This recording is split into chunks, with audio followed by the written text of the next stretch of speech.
So, you just started using LinkedIn Premium. Now what? Well, on your premium company page, you noticed around 7.5 times more page engagement and 5 times more page views. Well done. And now, new clients are messaging you. All because you're using LinkedIn Premium, which helps you get the business growth you want. Think big, small business. Think big. Start your free trial at linkedin.com/premium small business. That's linkedin.com/premium small business.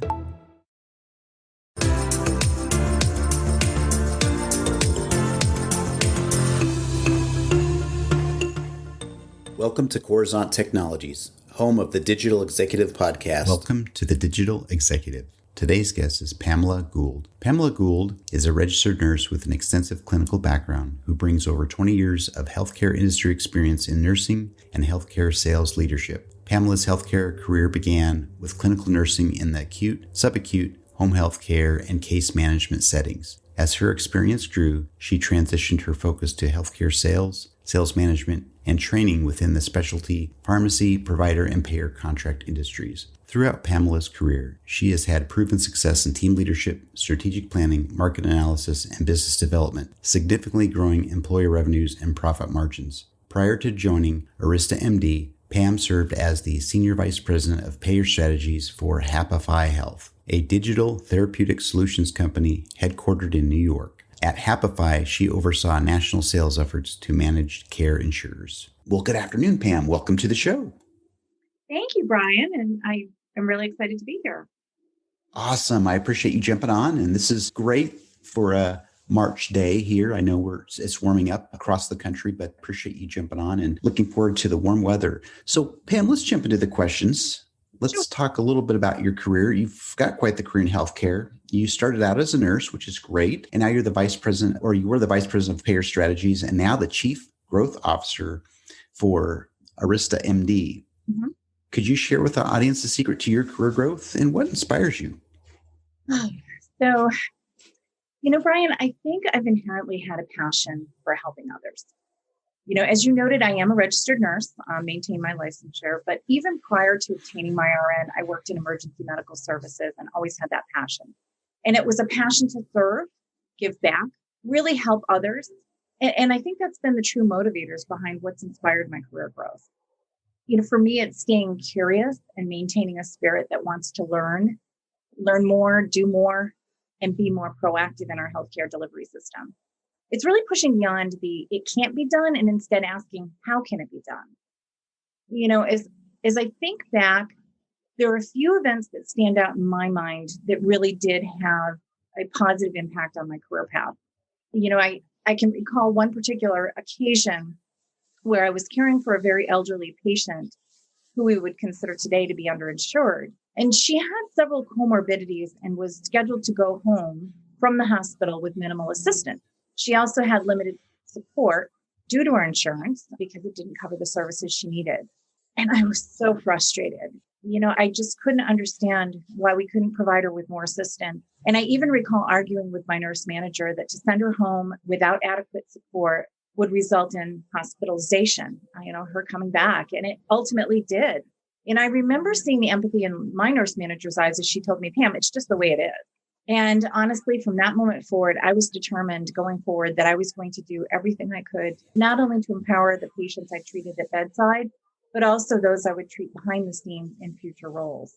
And then as I progressed in my career, I went back to school, obtained my master's degree in healthcare administration, and in fact, continue to work with my university to educate and give back to those seeking to do similar things.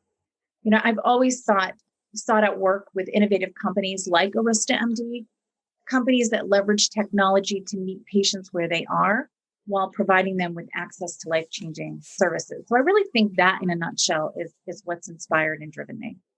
That's amazing. And you're absolutely right. I've been in healthcare as well, Pam, for many years on the tech side. And I can truly see people like you that are in it for the caring of the patient. And I think that's just something that's amazing. And thank you again for doing that.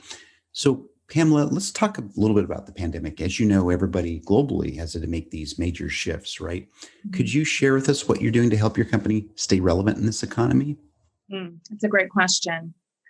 As many know, telehealth has experienced significant growth during the pandemic as it enables providers to connect with patients wherever they are. And as an asynchronous telehealth platform, AristaMD takes traditional telehealth a step further by giving patients critical access to specialty care through their primary care providers, which results in better patient outcomes. We also see better clinical efficacy and certainly reduced cost of care. So during the pandemic, we've seen many providers adopt virtual primary care visits due to lockdown and or as a means of reaching patients not wanting to risk exposure. And that's continuing even now. And as our providers are accommodating this change, one of the things they found was AristaMD's eConsult solution was in lockstep with their practices as it enabled them to expand their care capabilities to now include specialty care. So by consulting and collaborating on patient care plans with AristaMD's US-based board of certified specialists, the PCPs are able to manage about 70% of their non-procedural, non-urgent specialty referrals right there in their office. And that can be from a virtual setting. So this is awesome because patients that would normally be sent for face-to-face visits now receive immediate treatment for specialty care versus waiting or having to travel for those appointments. And that's something that continues. We're hearing from many of our providers that by working with us, AristaMD specialists are also aiding them with questions related to the COVID vaccine, along with treatment recommendations for patients with post-COVID syndrome.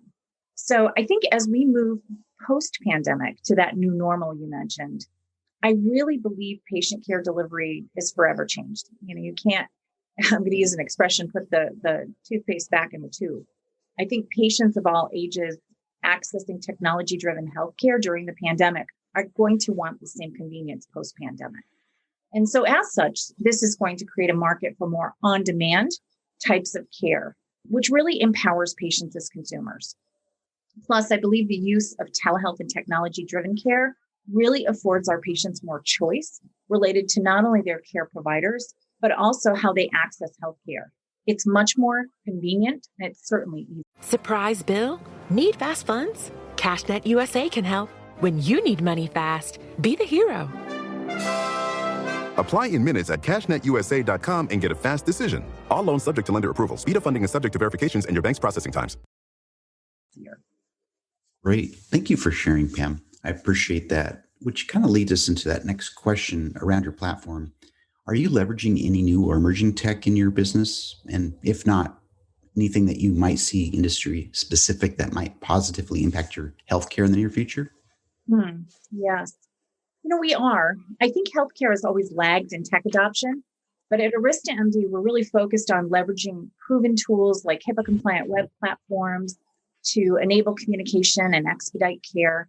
And we're constantly looking at ways to make our solution more streamlined and user-friendly. I really think the easiest way to do this is to leverage your clients and listen to what they're telling you. I think it really is the key to any industry success, listening. And it's funny how many organizations fail to do this. I think it's easy to assume that because you've built something innovative and it's helpful in healthcare, it's going to have rapid adoption, but that isn't always the case. Practitioners have been through so much in the last couple of years that the thoughts of adopting anything new, we see leaves them reeling. So at Arista, we've gone out of our way to make certain our platform is user-friendly, easy to use, and gives practitioners more time in their day. The other thing that we're excited about is advancements in the use of tools like AI and natural language processing, and that will further advance our ability to harness the power of rich clinical data in delivering improved care. That's awesome. Thanks for sharing that. A lot of people on this platform have shared some of the advancements, even recent advancements because of the pandemic and some of the technology. So I appreciate you sharing what you're doing in your business with your company, Pam. And Pam, last question. Can you share something from your career experience that might be helpful for those looking to grow their career in either healthcare or leadership? Certainly. I think you noted something in an earlier question that's very applicable here, and that is staying relevant. In my experience, this comes through a variety of forms, all fostered by a desire for continuous learning. So early on in my career, I had events occur that fueled my desire to improve healthcare delivery. I then sought out work experiences and ultimately a career that would continue to foster that. If you're early on in your healthcare career, My suggestion is to be open to volunteering or performing an internship in an area of interest. It's a great way to get your foot in the door and gain firsthand experience. You can also consider taking educational courses that will further supplement on-the-job learning, participating in trade and medical associations, and get involved in local, state, and federal government agencies that are driving health policy initiatives. Certainly having a sense of how the dollars flow in healthcare is important when identifying impact and value that a new solution will create. And I think the biggest thing is to keep asking questions. Never stop asking them. Just because something was done a specific way for several years doesn't mean it's the only way. It's just one of the ways. And don't be afraid to challenge the system norms, as these are often what create barriers to improved care delivery. And most importantly, I'd say believe in yourself and be appreciative of the mentorship, support, and help you receive from others. Awesome. Thanks again, Pam, for sharing that. I know I've been in healthcare a long time, and I know this would resonate with a lot of our healthcare folks on this in our particular audience. So thanks again. And Pam, it was a pleasure having you on today. I look forward to speaking with you real soon. Thank you so much, Brian. Thank you for having me. Bye for now.